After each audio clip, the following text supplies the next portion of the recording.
Yeah, I had a follow-up question on, Dennis mentioned Clean-Flo, and Joe, you mentioned that in your presentation. The question I had, is that technology estimated in the numbers here? Yes, it is. Okay, so besides the active dredging of the beach areas, the Clean-Flo technology is going to be applied to the undredged areas? Yes, correct. We can expect 4-inch of sediment to be removed by that process every year? That's my understanding in terms of the removal from speaking with the rep. And actually the pricing that we use to put into the estimate, I actually coordinated with the actual company on to make sure that we, based on the number of acres of lake we're talking about, and we went through some, basic criteria. They gave me an idea of what the numbers would be, and that's incorporated into the proposal, into the numbers that we referred to earlier. Okay, so this is like a one-time application of this? There's annual O&M. It does take electricity to run. It's basically an aeration system. My understanding of how it works is it moves the water around in a way that fosters naturally occurring bacteria to eat away at the sediment and the organic sediments that exist at the bottom of the lake. Okay, so the Clean-Flo is tied to the aeration estimate. Okay. Correct. Is that the system that's over in Lake Lincolndale, or is it a comparable one? I know over in Lake Lincolndale there's areas where it's constantly bubbling, and I thought that had something to do with it. Do you know? Could you do me a favor and go up to that microphone over there, sir? Thank you.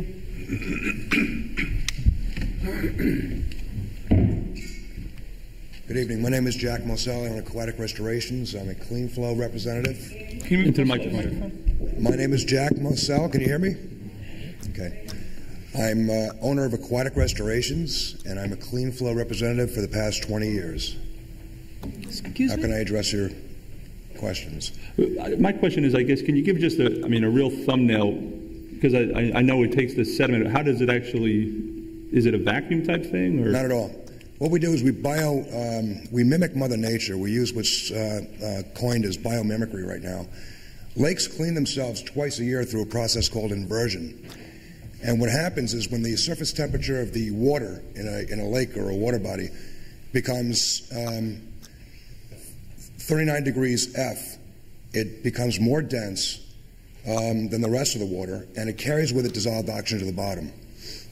That process in and of itself brings enough dissolved oxygen to the bottom, to the benthic, enough to sustain aerobic respiration. Aerobic bacteria, oxygen-breathing bacteria, are good bacteria. Those are the bacteria that eat organic muck. So what happens over time is lakes become out of balance. They become overfed and undercapitalized, if you will, with the right kind of bacteria. Pathogenic bacteria are low dissolved oxygen bacteria. Pathogenic bacteria basically they just give an appearance of rotting organic muck or detritus that form in the bottom of a lake.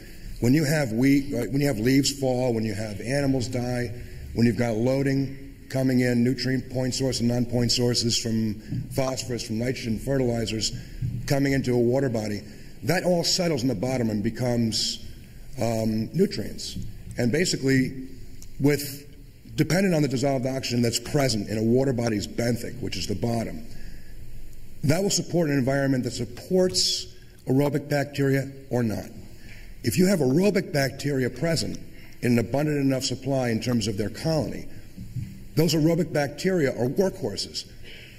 They will ingest the amount of loading of this biomass or this detritus to a healthy balance. Like, for example, I grew up in Carmel, and I swam in many of these lakes in the area. And when I was a kid, I'm 47, and when I was a kid, I'd jump in any of these lakes, and maybe I had muck up to my ankles or the top of my foot. I grew up in I swam in Lake Gilead and Lake Carmel as well. Now, if you jump into one of these lakes, you would be hard-pressed not to find a water body that you wouldn't find muck up to your knee or thigh or waist. This is a process that's happening not just in New York, not just in the East Coast, but all over the world. And we actually have projects globally. Over the past 40 years, Clean-Flo has come up with a process that is proprietary to it, referred to as the Clean-Flo process, where it is much more than just aeration. We engineer a water body to roll over once a week instead of twice a year. Rolling over brings dissolved oxygen to the bottom without creating turbidity, without upsetting the benthic, the bottom, the organic muck. We bring dissolved oxygen to the bottom in this manner. At the same time, we release toxic gases and ammonias to the surface, rendering them inert and out of the equation. Once we bring dissolved oxygen to the bottom and gas off these gases, sulfur dioxide, etc., we basically create an environment now that will support aerobic bacteria, support life. Once we do this, any aerobic bacteria that is present, there may be none, but any aerobic bacteria colonies that are present can start to exponentially reproduce, thrive, and they will start eating the organic muck, like nature intended to. What we do is we seed. First, we install our system. We engineer the system to incorporate diffusers, ceramic diffusers that are indicative of the engineering of the lake's depth, the flow, the volume, the perimeter. Once we engineer the system, we have an engineered system proposal designed for Shannon Rock Lake specifically. Each and every one of our projects are specifically engineered projects. So the design we came up with for Shannon Rock is a specific design for that water body. We will roll that lake over once a week without creating turbidity. Turbidity means resuspending the phosphorus and the nitrogen back in the water column. If you put in a simple aeration system and you do it too aggressively, if you release 1 pound of bioavailable phosphorus in the water column, 1 pound of bioavailable phosphorus in the water column can create 10,000 pounds of wet leafy weeds and algae, or fish kills.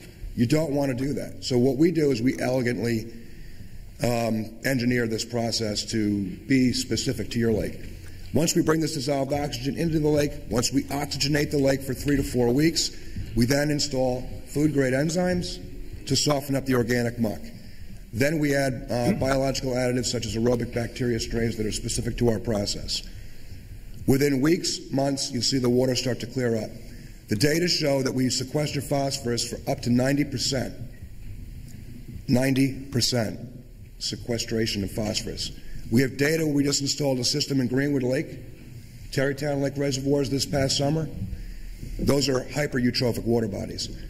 The water sample and the organic sample we took from depth shows that we've sequestered 60% of the phosphorus in Tarrytown Lake reservoirs after 8 weeks of the system's initial operation. Did we remove this phosphorus immediately? No. What happens, and I won't get into it tonight, is the chemistry with regard to providing dissolved oxygen to the bottom bound that phosphorus in place. But the aerobic bacteria and the food-grade enzymes that we add, along with the continued rolling over, gentle rolling over of this water body, we increase the depth of up to 1 foot a year, all naturally. So what happens is weeds, we've found aquatic Eurasian milfoil, Phragmites, all the vegetation you've spoken to, fall back to a healthy balance. Lily pads, all of these vegetation species fall back to their normal quantities. Eurasian milfoil is an invasive species.